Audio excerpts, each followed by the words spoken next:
Good afternoon, everyone. Thank you for having me today. My presentation will teach the European ongoing work on 6 GHz band, the UHF band, and the D2D. So for the 6 GHz band, we have two work items dealing with the called lower 6 GHz band. We have from 2020 a stable regulatory framework with allowing the harmonized use of low power indoor devices at 200 milliwatt and the very low power at 25 milliwatt, which is working in outdoor and indoor environment. But at the time we decided this regulatory framework for this band, we had some necessity for a spectrum in outdoor use for devices at higher power. And then that's why we opened these two work items to do the assessment on the use of this equipment up to 4 watts EIRP using a dynamic spectrum access coordination function. So we have the protection, the need to protect the services in band, the fixed service as well the fixed satellite service, and in adjacent bands the rail ITS and the ROAD ITS. So we have the technical work that is ongoing at EC45 project team. We envisage the finalization of this work item in May 2026, and then the work that is as well in discussion at FM61 about the possible regulatory framework for this new equipment in the band, and we envisage then the finalization for October 2026. Then the next topic in the is the upper band, upper 6 GHz band. So the objective of this work is to have an harmonized EU regulatory framework at the end of 2027. CEPT shall take due account of the RSPG opinion on the upper 6 GHz band. We envisage the finalization of this opinion in November 2025, so very soon. And for this easy mandate for this band, we have 3 tasks. So the first one is already ongoing. We have a draft CEPT report on this topic. The idea for this first CEPT report is to study the feasibility and the development of the less restrictive harmonized technical conditions. And the envisaged finalization of this report is March 2026. This CEPT report contains the outcomes of the technical studies for each of the applications and services that versus the incumbents that we want to give access to the band, or we are assessment the access to this band. For the task 2, then we have to take into account the results for the task 1, and the objective is to identify and assess the technical feasibility of possible scenarios for a shared use between the terrestrial system capable of providing WBB ECS and the wireless airline. So in this part of the work, we need to take into account the RSPG opinion on the upper 6 GHz band, and the finalization for this task 2 is envisaged for November 2026. Then the task 3 is dealing with the development of harmonized technical conditions. And then we need to take into account the results of task 1 and task 2, and develop a harmonized frequency arrangement and the last restrictive harmonized technical conditions for the scenarios, the preferred scenario for the shared use, or the alternative usage scenario. So this the draft of the new work item for the task 3 is still in discussion at PT1, or it will be in discussion at ECC level, and then we will have, it will depend as well on the RSPG opinion. Then for the position of France on this final RSPG opinion on upper 6 GHz band, we support the maximum size for MFCN and no MFCN power reduction. France elaborated with Germany a possible compromise for a spectrum solution for the long-term use of the upper 6 GHz band. So the proposal is to have 160 MHz for Wasserland, the remaining portion up to 540 MHz for 6G without power restriction, 0 to 60 MHz guard band to protect Wasserland, usable by Wi-Fi without protection, consideration of a secondary Wasserland in the MFCN portion based on sensing or avoidance if feasible, and then coordination zones with radio with RAS. Then the discussion is continuing within the RSPG for adoption or decision in next month. Andrea. Yes. So if you go back to the, so this is just splitting the band, correct? Yes. It's a compromise because it doesn't impede the shading if we, or if the administrations and as well the stakeholders have the interest on that. So did CPT try to study 1, 2, 3, 4 bullet point, trying to see how they can share through sensing and all these techniques? Yes, the idea is that in the task 2, we are working on these possibilities and checking in the assessment. Still ongoing. Yeah. Can I ask, when are you hoping to have this completely finished and set in law? At the end of 2027, all the work. You're going to have a big problem in 2030, I'll tell you that now. You are going to be really, really stuck in 2030. For this band, do you You've got the Winter Olympics in 2030, you bid on that, and you've guaranteed spectrum and spectrum availability, and you've just wiped off a chunk of the spectrum for 2030 for the Winter Olympics.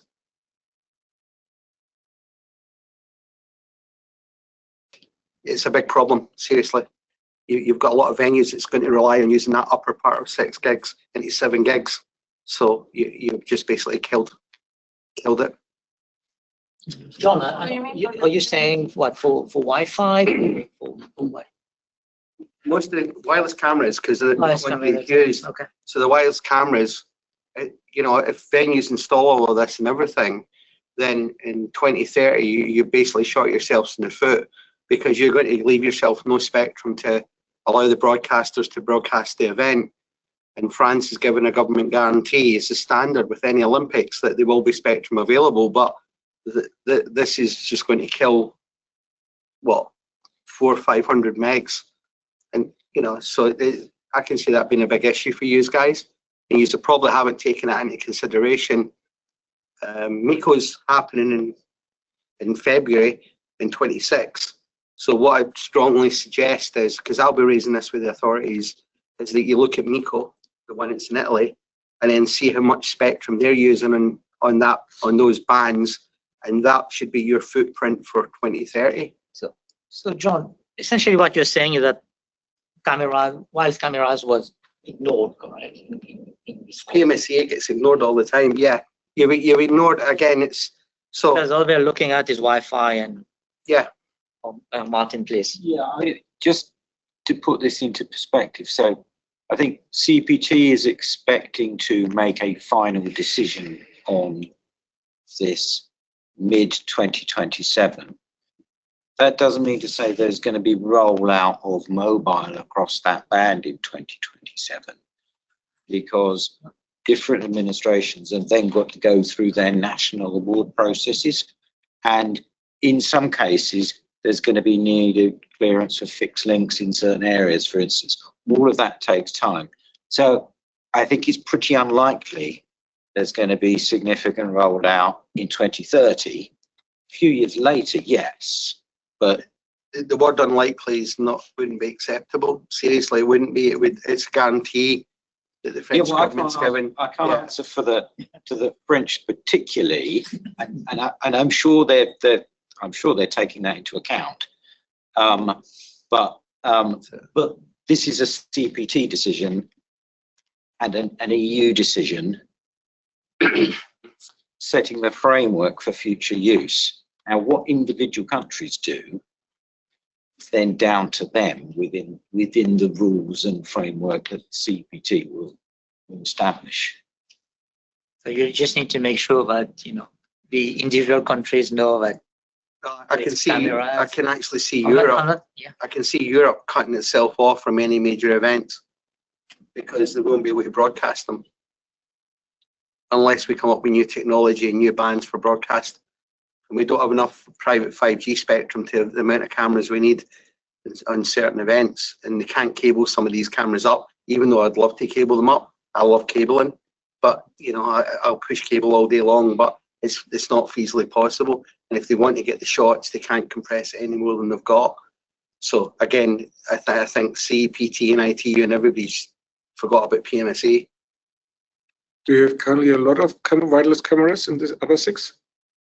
We'll use as much space as we can, because we've got to fit them in everywhere. It depends on the sport. Mm-hmm. So, if you take biathlon will have a lot of cameras. If it's a summer, athletics has a lot of cameras. Then we've got a lot of air links as well down the bikes. So there's a lot of it. I mean, there's a whole study being done on how much spectrum we And use. is it anywhere between 6.4 to 7.1? Yeah. Oh, wow. Can we just, Okay. in the interest of time and in fairness to Andrea, we've got to get to the end, don't forget, and I've got to preserve some time for the panel discussion. So if we let Andrea finish, and then we'll move on to the panel discussion. Thank you. No, just to say that yes, during the PT1, this question about the PMSE was raised, and it is in discussion. We have a section dedicated to that in the draft CPT report A, but it is still a national issue because the regulatory regime is in individual licensing. So every state or administration should deal with that after. It's a national issue. Okay, thank you. Then for the 470 to 694 megahertz, the situation in France. So we have still a big percentage of households receiving terrestrial digital television, around 42%. And 15.6% as a unique mean receiving the content of television. So we see that it's still a huge quantity of households that are using this service.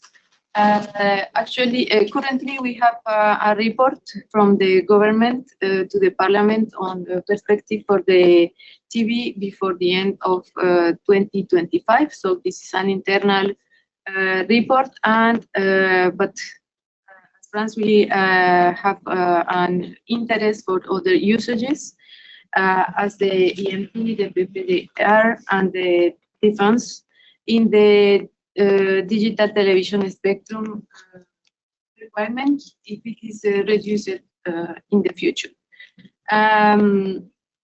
There is as well a RSPG report that is in discussion in time. It will be adopted in November 2025, so very soon as well. Then for which is the WRC 31 agenda, the review of band for possible regulatory actions in the band, it is as well in discussion at CEPT level. We don't have, it is very early to have some perspective on which will be the position of CEPT on this point. And then, but we are aware as well that this band is very important for radio microphones. We saw the statistics last year during the Paris Olympic Games, and then we are aware of the need for the bands on radio spectrum band. Then for the topic of the European approach for D2D, we had the RSPG opinion, new approach for D2D, supporting innovation for the D2D in IMT bands, in MSS bands, and as well D2D for IoT. Concerning the D2D EIMT, limited markets in Europe to good MNO coverage and small areas white zones. However, this innovative service can offer basic connectivity in underserved areas. Provisional EU harmonization framework is expected before WRC 27 in all EU harmonized bands to be reviewed with the outcome of WRC 27, the agenda item 113. We expect an easy harmonization mandate this month. And then for the D2D MES, so existing operation, there are existing operations under current MSS authorization, like Global Star, Skylo. No need for a specific authorization, but specific terminals. And then for MSS 2 GHz band, the authorization is ending in May 2027. And we expect then the RSPG opinion recommending scenarios for more operators and usages, and the easy consultation we had during the summer on the future use of this band. So with this, I finish my presentation. Thank you. Thank you, Andrea.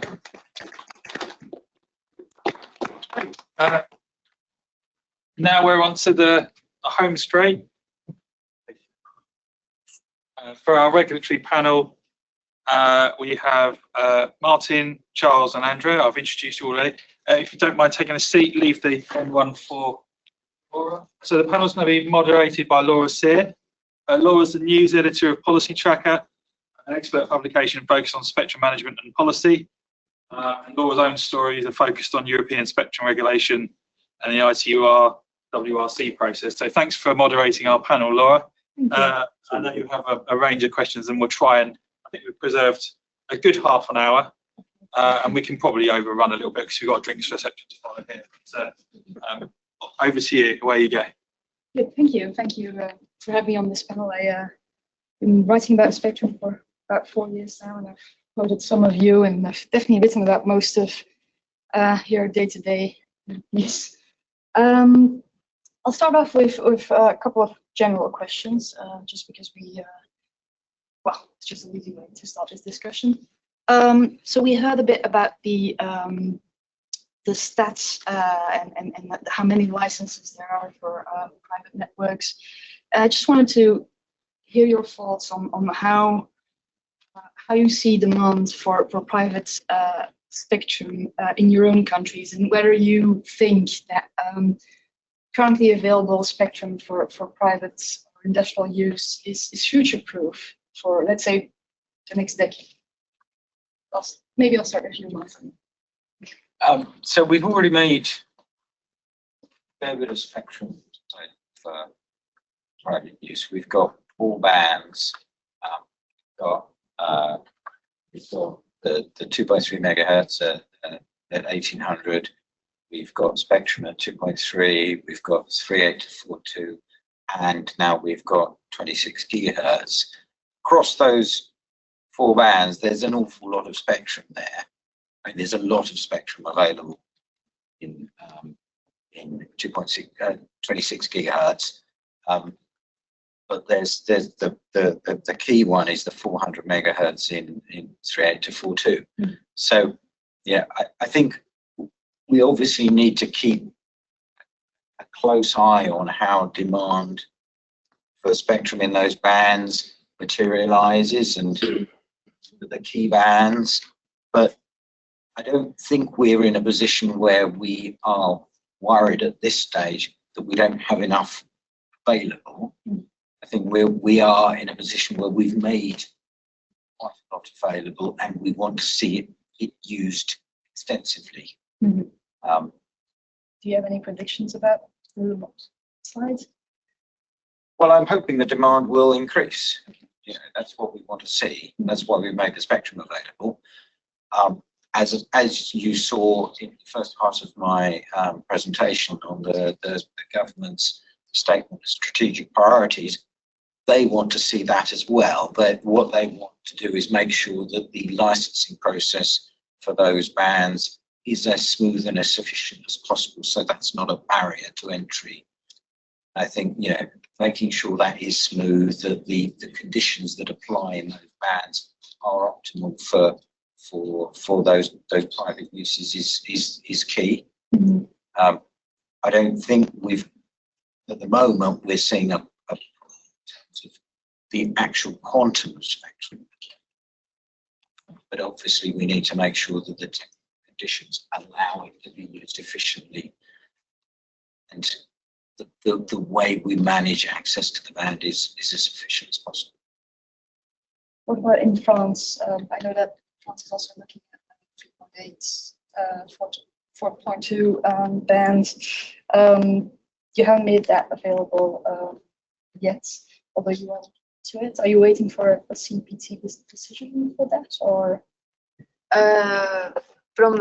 Since 2022, ARCEP opened a counter for experimental and temporary licenses in this band, as well in the 2.6 gigahertz band. Mm-hmm. Since 2022, they received around 200 demands for the 3.8 to 4.2 gigahertz band. Mm-hmm. And then we consider that this is quite a successful quantity of demands, even if it is a temporary licensing, so for 3 years. Mm-hmm. So the expectation is that when the stable framework will be harmonized at European level, we will increase as well the number of licenses and the demand for this. You're expecting it to grow, yeah. Yes. And in Europe in general, or just is that your opinion about just France? I think it will be the case for Europe, because when you have an unstable framework, regulatory framework, the investment is as well more sure for all the stakeholders in the industry, but as well for the regulators, and all the ecosystem can better and more stable way. How about the situation in the States? So if I could, in the United States, if I could expand the Yeah. question a bit, more kind of more industrial, factory types, certainly it goes without saying we have the Wi-Fi bands, right, 2.4, 5, and 1200 megahertz at 6 gigahertz available. And then we heard, you know, the great presentation today on CBRS, right? That's that 150 megahertz from 3.55 to 3.7 gigahertz. Operates at a little bit lower power levels than the high power exclusive use on either side. But we're hearing a lot of success stories on companies being able to use that for 5G services. It was pointed out on earlier discussion about the state of Texas, right? Perhaps being one of the contributors to that GAA tier in CBRS. I would maybe speculate, you know, with the reshoring activities, which is occurring in the United States for factories, you know, a lot of that's occurring in, for example, the state of Texas. That could be, you know, a rationale for why Texas is popular there. But yes, CBRS, you know, John Deere, manufacturer of agricultural equipment, manufacturers have really feed on. So do you see it growing in the future? You know, the discussions, you know, ongoing. I think it was very interesting data that was presented earlier today. You know, that's not addressed in the Big Beautiful Bill directly. But nevertheless, you know, I think you know, maybe, you know, I think their discussions, could there be a bit more power in that band? Don't know. That's more of an FCC issue, but it's something to think and ponder about. If you don't mind, I'll stick a bit to the US situation. What's the place of CBRS in within the new agenda of the NTIA of opening up bands? Do you foresee dynamic sharing having a role in making more spectrum available? Is there going to be an emphasis on? You were talking about the other bands, yes, right, that we're studying. So if you look at the bill, the act that was enacted, you know, it's for kind of high power use, more exclusive, which suggests limited sharing, right? But, you know, I think it was also mentioned in one of today's presentations, sharing has kind of a variable definition. It's always, you know, your definition of sharing may be different from my definition of sharing in terms of the extent. That said, you know, I suspect if we're able to repurpose some of these bands, there may be some incumbents that may remain to some degree. How much is that considered sharing? You know, I would leave that to others to decide. But, you know, I think working around incumbents and making sure incumbents, if they're not able to relocate and have to maintain their presence at band and how to accommodate them is going to be, I would consider that part of the sharing definition. And a bit more about the upper C bands you mentioned in your presentation. You mentioned that there is a change in the altimeter standards coming up. That's a big change to happen in 2 years. How realistic is that? Well, I understand the new standards will be coming out in 2 years, so don't want to get ahead of what those ultimately are. But, you know, if you look at you know, if you look at the Big Beautiful Bill Act, right, it mandates that, you know, the FCC should look at, you know, the upper C band first, at least 100 megahertz. It doesn't say what the maximum is, but it says at least 100 megahertz, starting from 3.98 and going up. We're pretty confident that will require new altimeters. It's going to require, of course, the new standards. It's going to require a supply chain to provide those altimeters for all the commercial aircraft in the United States and also flying into the United States. You know, it's going to require the aircraft to change them out, right? There are a lot of pieces. So yeah, we don't think it's going to happen overnight, but certainly, you know, I think with certainly with the enthusiasm that a lot of the carriers in the U.S. have in this part of the band, perhaps there'll be some, you know, incentives to help kind of move it along.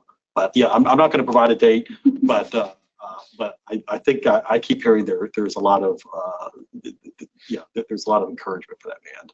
Positive attitudes that can go a long way, I guess. Okay, Martin,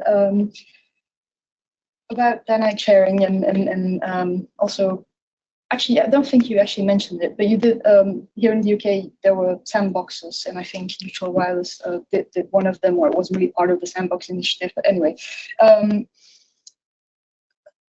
I've looked into those, and there's a lot of mention about ultimate databases, and I'm just wondering whether Ofcom is going to take the work further, going to databases and more dynamic sharing. Well, we're certainly looking at AFC databases in 6 gigahertz. So we consulted earlier in the year on allowing standard power and outdoor Wi-Fi in lower 6 using AFC databases, and that's something that we intend to move forward. We are considering what role AFC databases might play in upper 6 gigahertz as well, though we've not made any decisions on that.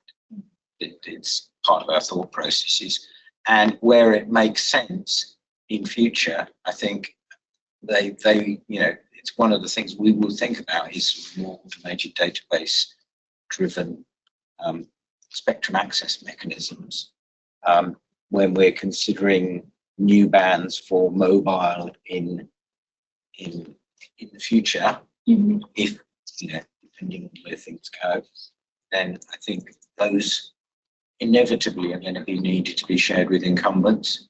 So you then have to think about what's the best sharing approaches in those circumstances. So it's certainly something we will continue to keep under consideration, but it depends on the circumstances. It depends on the bands. It's one of the tools that we have that we can use if we need to.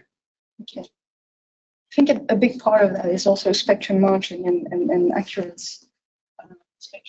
wide spectrum monitoring. Is that something that you're looking into more, or I know there's been some updates on maps, for example, but well, yes. I mean, we do. We continue to do a lot of monitoring, both drive test type, spectrum occupancy type work, and live monitoring in certain locations around the country. And we are looking at how better to utilize the data we collect, and how that might be used, for instance, to help in dynamic use of spectrum.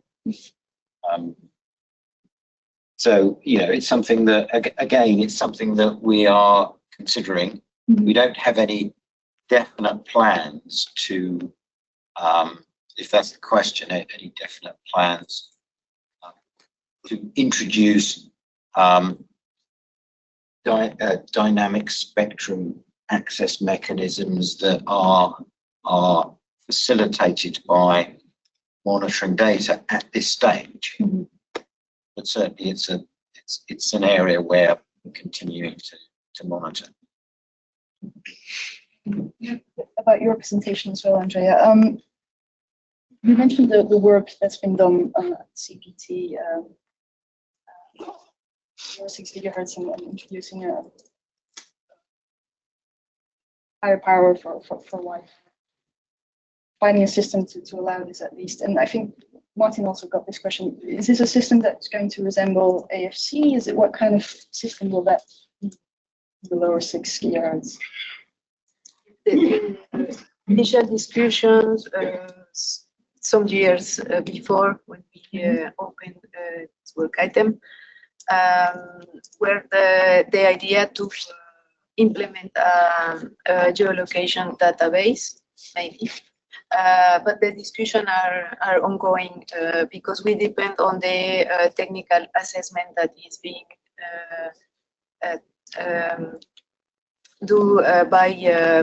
done by EC45. But yes, for sure, this discussion will take place in the next months. Which kind of patient we see that we have opportunity to. So nothing is quite certain. It's coming up, and will be a decision around this in 2026, or? Yes, the finalization of the ECC report, the technical report, is I think for June 2026, if I remember well. And then, but then the discussion with the technical studies that are currently in the draft, we begin at the frequency management project 61, which December of this year. Since I know that the CPT framework is rather complicated, so it's a technical report and then it will become a recommendation. For the time being, this is not clear because the administrations decided to let open the at the end of this work, so it can be an initiation or just an ECC report. It will be decided, I think, in the first part of the next year. Okay.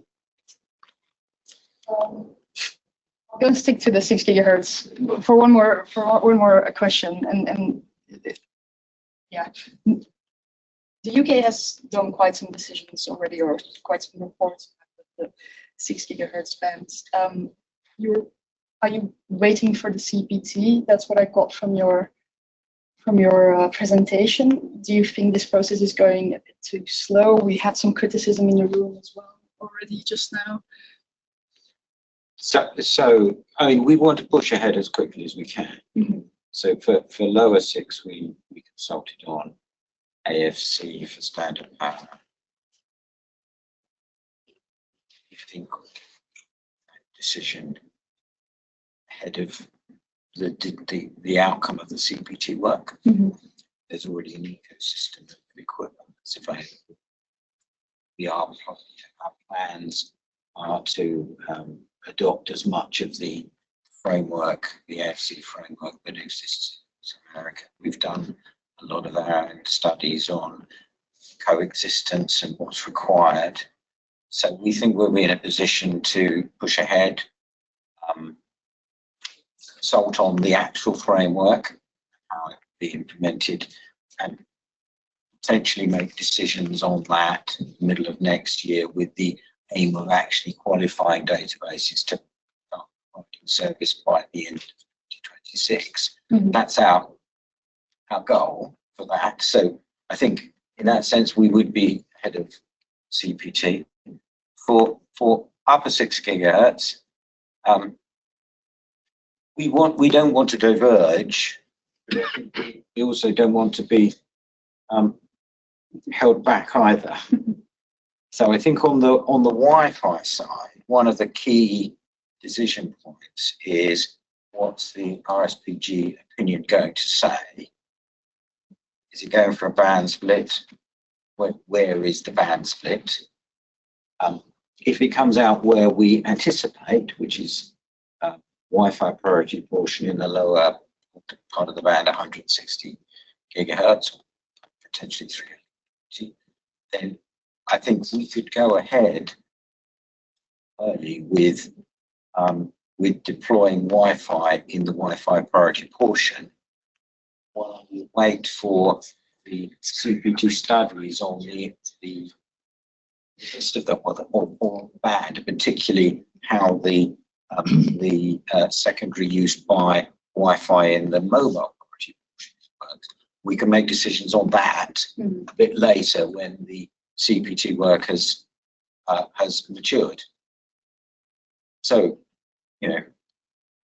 there's certainly a potential on the Wi-Fi front to go a little bit quicker than Europe, but we don't want to go out of step. So we want to, if the RSPG opinion says band split here, that looks sensible to us, then we can move ahead with a portion of the implementation while we wait for the other portion of the CPT work to actually reach conclusion. Okay, I'll address another topic, which is 6G. It's coming up apparently. This is a question for Charles, but also maybe for Martin, who isn't here, but maybe you're aware of the fact that the DCIT and the NTIA signed up MOU in September. Can you give us a bit more detail about that? What it involves? It involves research and development for 6G.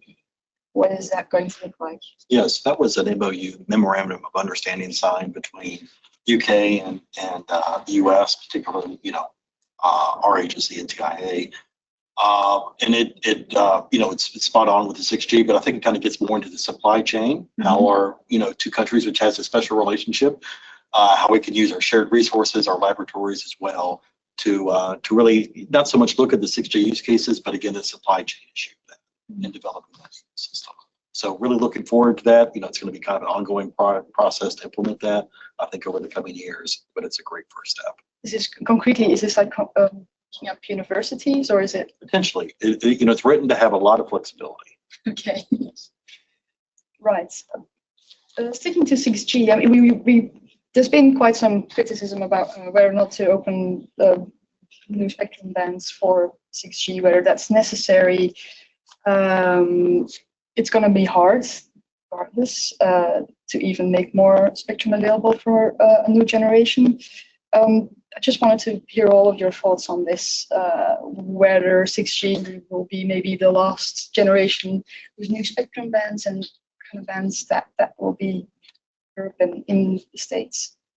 Maybe I'll start with you, Andrea. Thank you. Yes, from decision in France that gigahertz band, the pioneer band will be the 6 gigahertz upper band. Right. And then we are in favor on the discussion of this part of the beginning of this 7 gigahertz band, which is one of the agenda items. Our position. Thank you. Tim? Whether 6G will be the last G that has new bands, I can't answer that. I mean, certainly there's a lot of talk about the need for panels, 6G, and if that is true, the upper part of upper 6, potentially 7125 to 7250 is a possibility. The other bands that are under study in especially for WRC, so for the parts of 7 gigahertz, 15 gigahertz, they are all incredibly difficult. And, they are very, very tough to see how we can make those work. The question, do we think 6G needs new spectrum bands? I think, our view is that the industry has to look at how it uses the bands it's already got before you can justify new spectrum. Mm-hmm. So, we would want to see how is the industry planning to transition in the bands, the mobile bands that are already there. There will be that, once if this is the outcome of upper 6, if that's dedicated for mobile priority, there's an awful lot of spectrum there already available for mobile. Mm-hmm. So use it for 6G, use it for the latest technology. Work has to go on. How do you smooth the transition from one generation to another in existing spectrum, mm-hmm, without having to find new bands? New bands should be reserved for the fact that you've actually run out of capacity. Exploiting the bands you cannot exploit the band got anymore. Then you can justify why you need more spectrum. Can't be on the okay, so it's a new generation, therefore we need more spectrum for it. That's not going to fly anymore. Right. Charles. My view would be, but what are the use cases to support it? I think, talk to a lot of the 6G universe and kind of understanding what those are. Some interesting ones could be alternative PNT, right? Position and timing, right? We're all relied upon our GNSS networks, right? Our UPS, the GPS system in the US, of course, it's a stable system, but you know, it's always like all these systems, right? They could be vulnerable to interference. So all there's alternative position and timing that maybe 6G could support. The FCC has opened up a notice of inquiry on this a few months ago, asking what some of the alternative technologies are. It's open proceeding, and again, this is an FCC one, but it's kind of fascinating to see what the technologies could be, you know, both RF and non-RF to support that. One other interesting 6G case that we've been hearing about is the integrated sensing, right? Being able to use the intrinsic waveform in RF energy to define the physical environment around that base station. It could be the detection of drones, the detection of objects that may help autonomous vehicles, right, in the roadway. I think there's a lot of potential there that may require some greater RF bandwidth, I'm sure, to get that resolution. I think that's still to be determined, but that's certainly not a communication one. You know, it's integrated sensing. It's a totally different way of looking at these, but it's very interesting. Nobody actually mentioned using the lower UHF band for 6G potentially. It's mentioned in some of your presentations, though. And I just wanted to maybe end with a UHF question, which is, how likely do you think that Europe will find some common ground,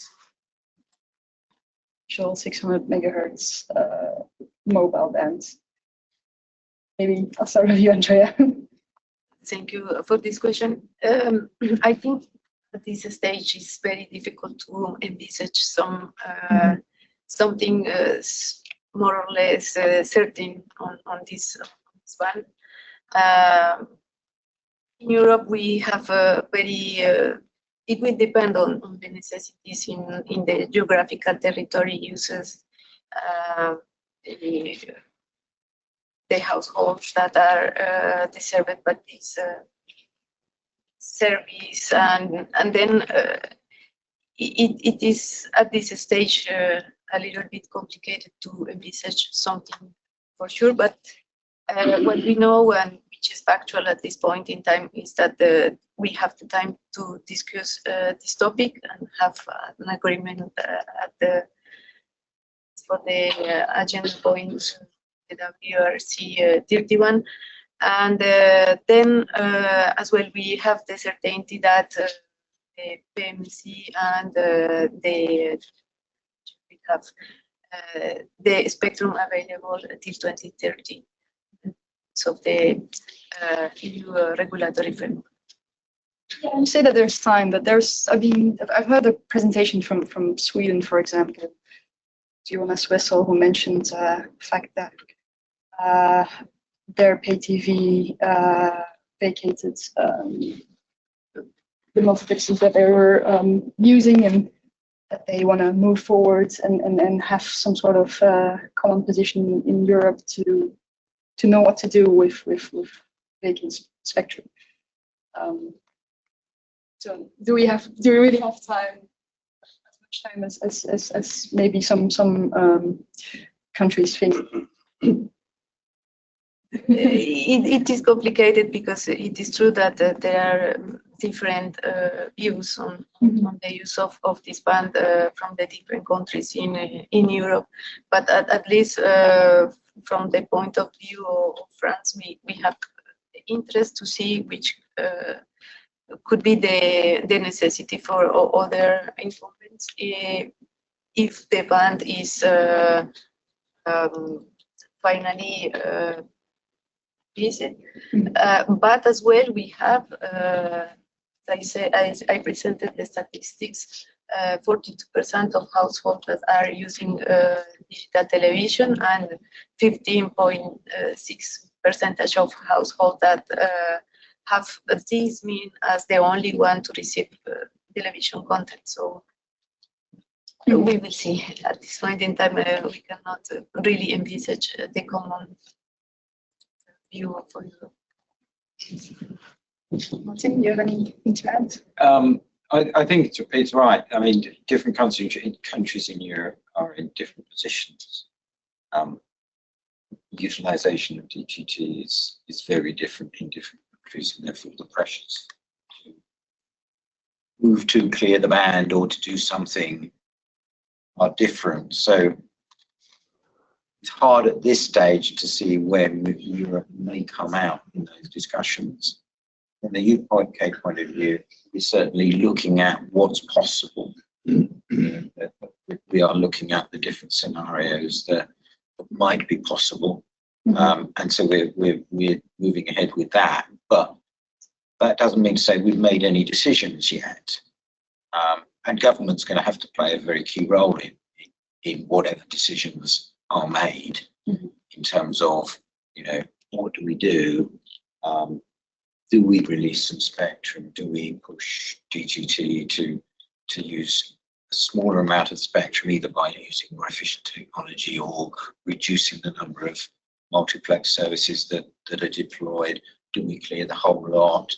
What's the role of PMSE, and how do you find spectrum? So it's a very complicated picture. And you know, whatever you do, planning a change in the DTT network takes a long time. So you do have to start quite early, and in the UK, multiplex licenses time out in 2034.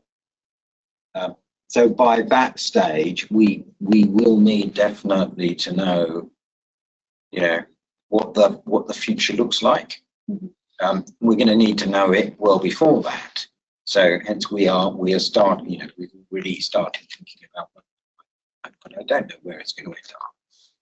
And you know, WRC 31 is going to be a key decision point. But to be frank, I think Europe's probably got to have reached its conclusion before then. But how we're going to achieve that is a good question. 600 megahertz band is already available. It's already been allocated for. So, is there any interest in or UHF? Or this is where I get to punt to the FCC again, because this is broadcasting band. But I'm not really tracking it much interest. But we are trying to keep it this way. So focus on 1.4 and others. Thank you. You may have an ulterior motive there. maybe I'll open up for questions. If There you is a question online. So CBRS sharing framework and ecosystem has been built on trust among the various stakeholders. So the question is, will NTA continue to support and also remove uncertainty on the future of CBRS? Is that from Masood from Federated Wireless? Correct. Great question. I would say the CBRS sharing framework is really incredible, because you know, really has the flexibility to adapt. You know, for example, we were talking about, you know, could there be interest in increased power levels? I don't know, but the technology for CBRS does permit that. And I think that's really the beauty of that. It's very flexible from a technological perspective, frequency sharing perspective, to adapt to different environments if it needs to be. does that answer the question? Yeah, I guess. Perfectly.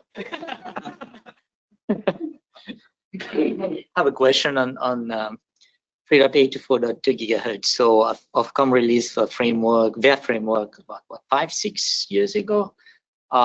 Congratulations by the way. I think it was, you know, it's working, correct? You showed the number of private networks being deployed in that band. So why couldn't Europe just take that framework and just adapt it and be done? Why are we spending years in CPT on this band? It's working. Yes. I know CPT like to do studies. You know, I was, you know, I started in Paris, you know, and I was involved in CPT. So I know we like to do studies, but why? Yes, CPT is a regional organization that is making a cooperation between the administration that are part of this cooperation. So it is for transparency and as well on behalf of the values of cooperation. Precisely, we need more time to make agreements and compromises between the needs for spectrum in the different countries and administrations. So that's why. Yeah. Hey, okay. I've got a question. Promise it's not about 7 gigs or 6 gigs. So in the US, they've taken very bold steps to ban laboratories who've been doing allegedly false testing of equipment because they cannot get FCC approval anymore. They've also taken bold steps to pull 7 million different devices off a lot of retailer websites recently. It's something that Chairman Carr has been pushing. This shows that basically we've got the CE marking where we went away from our old RTT directives, which are really tight and really good. But with the CE approval, we know that this stuff coming in, and we see it lots of times at events and other places, which is actually not fit and doesn't conform to what CE is supposed to do. Is this something the regulators are looking at or whatever? Because the FCC's done the right thing. People might say it's a political thing, but when you see some of this garbage that's coming in and being used and how spurious it is. So I'm just wondering what you guys are thinking down that line, because it is a good thing to see the regulators stamping down on garbage equipment. Yeah, certainly from the UK perspective, I mean, we have our spectrum enforcement team, and part of their job is looking at what's available on various websites and getting the listings removed. And they are very successful at doing that. I don't have the stats in front of me, so I can't tell you. Yeah. But it's an awful lot. So it's something that is we actively do. We don't just sit there and allow these listings to continue and people having easy access to buy them. So it's a hard battle because companies get names get changed, yeah. they reappear. So you have to keep at it. But it's inherently down to the CE mark, and the CE marking and CE process is flawed. Because the FCC, I hope you're online listening to this, throw me a beer, is really, really strict in their markings. We moved away from it in UK from the RTT directives to the CE, and now anything can get CE stuck on it, self-certify. So these labs that have been banned from the US, would our regulators be looking at seeing the reasons why the US has banned them and saying the same thing, we shouldn't be accepting anything from these labs? Certainly if we see